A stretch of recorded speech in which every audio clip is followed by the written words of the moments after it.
Russia's largest chemical munitions plant has gone up in smoke, literally, as Ukrainian drones pummel targets across the country. But is this part of a larger Ukrainian strategy, and why now? Plus, we're going to talk about Marco Rubio announcing that Trump is definitely, totally, 100% losing patience with Putin. And if he doesn't watch out, boy, there'll be consequences. And of course, Ukraine's anti-corruption seems to be getting Zelensky in a bit of trouble. I'm Paul, U.S. Army combat veteran. Let's talk about all of it. Okay, so Ukraine has launched a massive wave of drones across Russia, targeting particularly a plant called the Azot plant. This produces 1 million tons of ammonia and more than 1 million tons of ammonium nitrate. These are both used in the production of artillery and explosive shells, as well as, I think, in fertilizers. Those of us that served in Afghanistan know that there's nothing more classic Afghan than to have stacks and stacks of fertilizer, which is necessary, but is also a precursor chemical to much of the homemade explosives that made up IEDs. So you'd have to literally sit there and be like, look at all this, look at this, hundreds of pounds of bomb making material, but because it's in fertilizer bags, the Afghans get to hold on to it. But the Russians, well, apparently they don't, because at least 37 drones were shot down over the city of Novinomask. This is according to the governor. And while he said there were no casualties or injuries, which is not something that, of course, Russian strikes can claim, Russian strikes routinely kill civilians, the target was fairly obviously this large chemical plant facility that generally produces explosives and propellants to the Russian military. Now, the Ukrainians hit it with drones just a month ago, damaging some of their anti-drone defenses and forcing their employees to hide. But what I think is most interesting about this is that I think it reflects the Ukrainians doubling down on what they see as one of Russia's largest vulnerabilities, which is their industrial sector, right? They seem to be losing a little bit on the manpower front, their ability to generate new meat for the meat grinder, but they seem to be the weakest in terms of their economic ability to produce industrial goods. As the Russian sort of oil industry starts to falter, as the Russian manufacturing base in civilian industries starts to falter, and Russian exports get harder as the ruble starts to climb in value, he ends up looking around and seeing less and less. There's more and more vulnerabilities in these key industries. And as we've talked about yesterday, even Russian defense manufacturers like Kamaz, who make both civilian and military vehicles, they are reporting huge declines in their business. And so if you combine that with forcing these businesses to make more and more capital expenditures, remember, it is very expensive for a Russian business to get loans right now, right? A Russian loan has an interest rate of around 20 to 25%. So every time you damage one of these businesses, either they or their Russian insurance are going to have to write a check, and they're probably going to have to shell out a loan to make that happen. And those loans are very expensive. And so the damage can really ripple through the Russian economy. At least that's the Ukrainian thesis here. Again, it's hard to gauge. A lot of times these kind of strategic bombing efforts it's hard to determine their effects because they are so far back in the value chain, right? Like, when will we see a reduction in the total number of bombs and explosives that Russia produces? Well, there may not be. There may not be for months or years.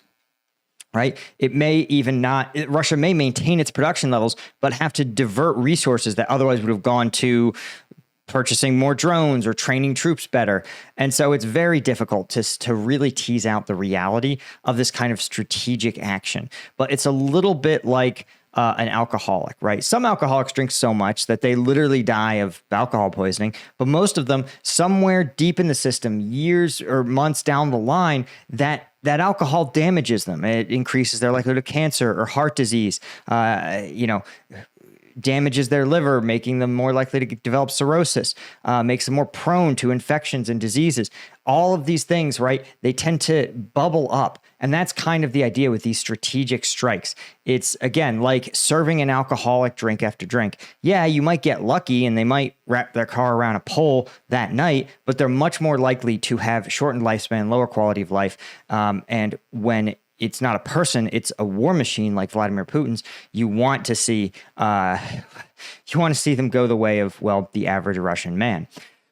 Now, the Ukrainian forces, of course, also are targeting the average Russian man, taking out a Russian colonel, commander of the 83rd Motorized Rifle Regiment.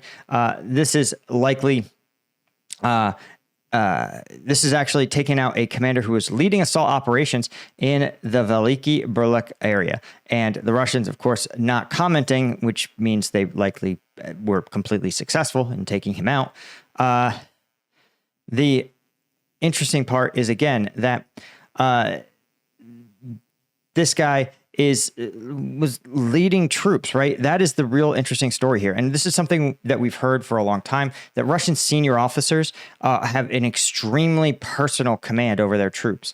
And that in the absence of these senior officers, Russian troops tend to grind to a halt. And that was true when the Russian military was highly trained and had soldiers with robust individual skills. Now, this Russian military that is largely coerced drunks and addicts and the absolutely desperate poor, they have very limited agency. They have very limited knowledge. Even if they had the motivation to do something without orders, they probably wouldn't have the skills to organize as a military.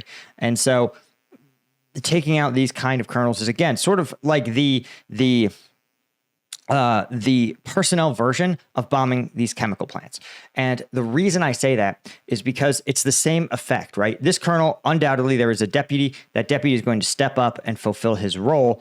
But you assume the deputy was also doing something. And what is the caliber of the officer below him, right? So are you degrading this battlefield organization? Have you removed a key commander and removed his experience from the battlefield? And it's going to be replaced by someone who's slightly less experienced, and it's just going to weaken the whole organization. And again, with organizations, you'd be surprised. Anyone that's worked for a large-scale organization knows that sometimes the removal of just one key leader, right, one really well-liked, skilled leader can cripple an organization all the way down as, a weak deputy suddenly is in charge. Suddenly there's no one who's really prepared to fill the deputy role. And again, that no one wants to work for the former deputy, now head. It can just be a disaster. So I think this is, again, a Ukrainian strategy that's not going to pay dividends today or tomorrow, but will definitely impede Russia's already pretty inhibited ability to generate force, generate manpower and equipment. Now, before we talk about Marco Rubio claiming that Trump is definitely 100% going to put Putin in his place any day now, I want to mention, of course, guys, if you want to put your challenges in their place, right? You guys know that I am I'm not a new dad. I'm a new dad part 2. I have second kid here. Literally, he's chilling right there. Not sleeping a ton. You might notice that. But I still am out here hitting the gym. I'm out here. In fact, when he was just 2 weeks old, I ran an Olympic distance triathlon. Why? Because I'm part of the 1% of guys that don't let busy stop me. That's who Strike Gum is for. It's got an energy drink's worth of caffeine, none of the sugar. There's a reason why 80% of the people that order it come back and order more. It's because it's just better. If you're somebody that's dropping $5 on an energy drink at a gas station, just stop. Get your pack of your 5-pack of Strike Gum. This has the equivalent of 5 energy drinks worth of caffeine, and it goes where you go. So check it out, strikegum.com. Okay. So Marco Rubio, in an interview with Fox News, said that President Trump is growing increasingly frustrated with Russia's lack of progress towards a peace deal. Wow. Yeah, same with the rest of us. Welcome to the rest of the world 3 years ago. And transcript of the interview, right, shared by the Department of State. Marco Rubio said Trump's priority is ending the conflict, which, no duh, We all want to see the conflict end. It's almost like Vladimir Putin, despite receiving, especially under Trump, proving what the rest of the world pretty much inferred, that Vladimir Putin was not interested in Ukrainian NATO membership or creating a buffer zone for Russians. He's not interested in any of that. He wants to create a vassal state, a subordinate state to Moscow in Ukraine. And we know this because Trump unilaterally, without extracting any concessions from Vladimir Putin at all, threw out NATO membership. Said actually Ukraine's never going to be a NATO member, which is, of course, infuriating to all the other NATO members who said the exact opposite for years. But that actually made Putin more likely. He became more aggressive after receiving that concession because he believed that the West is weakening, that the West is being backed into a corner. So obviously, Trump's priority is ending the conflict, but at this point, it should be obvious to the last person to figure it out that Vladimir Putin's only going to end the war with a defeat, right? And it may not be a total defeat, but it may have to be because, again, Vladimir Putin has staked essentially his entire regime on victory here. And again, Rubio said Putin's interactions with Trump were, quote, very good interactions, which is tough to characterize. This is one of those things that is just so infuriating because if Vladimir Putin lies to your face and they are pleasant about it, would you describe that as a good interaction? Like if you go to buy a car and the car dealer is like, guys, this car, you're a great looking fella. You, sir, really put together. That's why I'm going to offer you this car that can fly. Was that a good interaction? It was pleasant, but you got lied to. So it probably wasn't good. But still, Trump likely is unwilling to characterize his conversation with Vladimir Putin as anything other than good. But they have failed to yield results. No duh. And Trump is totally losing his patience. This I thought was hilarious. There's two parts of this I think is hilarious. The first is that that 50-day window is moving again. As you can see, remember we talked about how Trump gave Russia a 50-day window to enact peace. And then after those 50 days, better watch out, bucko, right? But you notice that was 2 weeks ago. So this number should actually be like 35 days. Only it's not. It's still 50. I think someone needs to check their watch. The countdown is, that's not how time works, right? If there were 50 days left 2 weeks ago, today there should be like 35, 36. So also curious. But what I find fascinating is that Marco Rubio has realized that the best way to persuade Trump to do anything is to flatter the absolute shit out of him. Because literally in this interview that he knows Trump watches, because we know Trump watches Fox morning shows, Rubio said that Trump is hardening his stance because he has decades of experience dealing with, quote, cutthroat people in business. And he said Trump is the ultimate closer who excels at finalizing complex negotiations. God, dude, fucking... It was cringe when people would glaze Biden about being like, about how totally sharp he is. It was cringe and pathetic. And this is also cringe and pathetic. Marco's like, that last 5%, those last few yards are always the hardest in any negotiation. Yeah, but we're nowhere close to those last 5%. Like again, Vladimir Putin has hardened his stance. He has made more demands on the Ukrainians, right? He has added to his list of demands in the last 3 months or so. He's added withdrawal of Ukraine from certain Baltic countries. He's added the complete dismantling of the Ukrainian armed forces.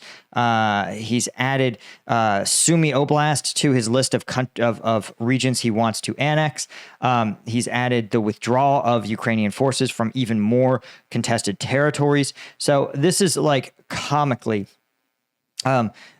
this is like comical to believe that they're getting closer. They're not 5% away. They are probably further away now than when they started.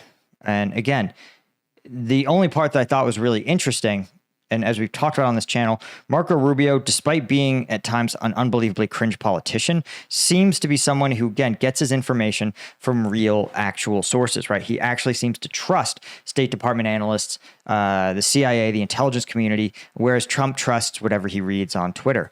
And we know this because, well, Marco Rubio seems to acknowledge the real problems that we've talked about on this channel. He said it's not a secret that China's providing Russia with a lot of aid, particularly oil purchases, crucial in sustaining Moscow's military efforts.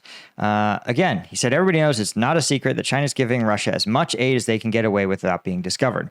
Well, the answer is they have been discovered. We know it. We've talked about it. He knows it. He's talked about it. But the answer is China's just too big, and no one's willing to actually confront them. Again, once you get enough power, you can do anything you want. Old Epstein proved that. Right? He also acknowledges that Iran is also kind of linked to this. We've talked about this before. The lines between democracies and autocracies are pretty firmly drawn along the globe now, and it's highly likely that you're going to see this North Korea, this North Korea, Iran, China, Russia axis. In fact, let's see if I can find this here. Let's see. I just saw this. Yeah, Russia has begun to operate civilian, not military, civilian flights between Moscow and Pyongyang. That's right. So again, you're seeing part of this reflects a sense by Russia that they want to have not just cultural exchanges, but that actually Pyongyang and Moscow want to have some kind of economic links. Seems like probably around tourism. One of the things that, of course, Russia has lost out on is that many of its oligarchs and its wealthy middle class were able to vacation in other countries around the world, particularly in Europe. But because of many of the sanctions, they can no longer do so.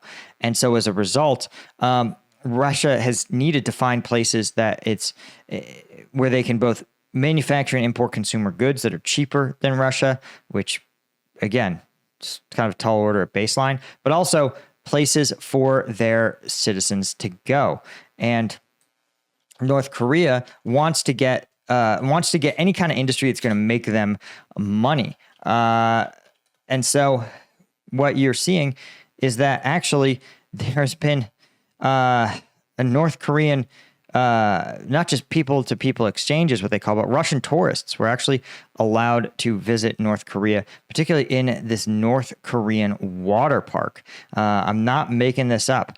Let's see if we can find it. Yeah, this is true. So North Korean opened one of its new beach resorts to Russian tourists. Again, this is almost certainly a play by North Korea to, again, extract more money from Russia, who, again, Russians now, they were literally a common vacation destination that wasn't Europe, was Crimea. And now they can't go to Crimea. So this is all part of these guys working together, deepening their ties and trying to create a true economic order separate from the West. And China wants to do it. They see the linchpin of the Western system, the United States, as being weak and lacking in the willpower to defend that system. And the result is, of course, that the Chinese and the Russians and the Iranians and other autocratic countries around the world, like Laos, they all want to work together to sort of build this like axis of autocracy, this parallel financial system, almost like a version of the Cold War, except instead of communist dictatorships, it's just any dictatorship will do. Anyway, guys, that's all I had. Thank you so much, including our Colonel 2 members like James J21, Yanko Georgia, Chris Gorsuch, Paul Templeton, Cytronic, Steve Moran, TR Nita, Alan Knudsen, CM Holmes, all of our Lieutenant tier members. I could not do it without you guys. Thank you so much, and I will see you guys mañana. Cheers.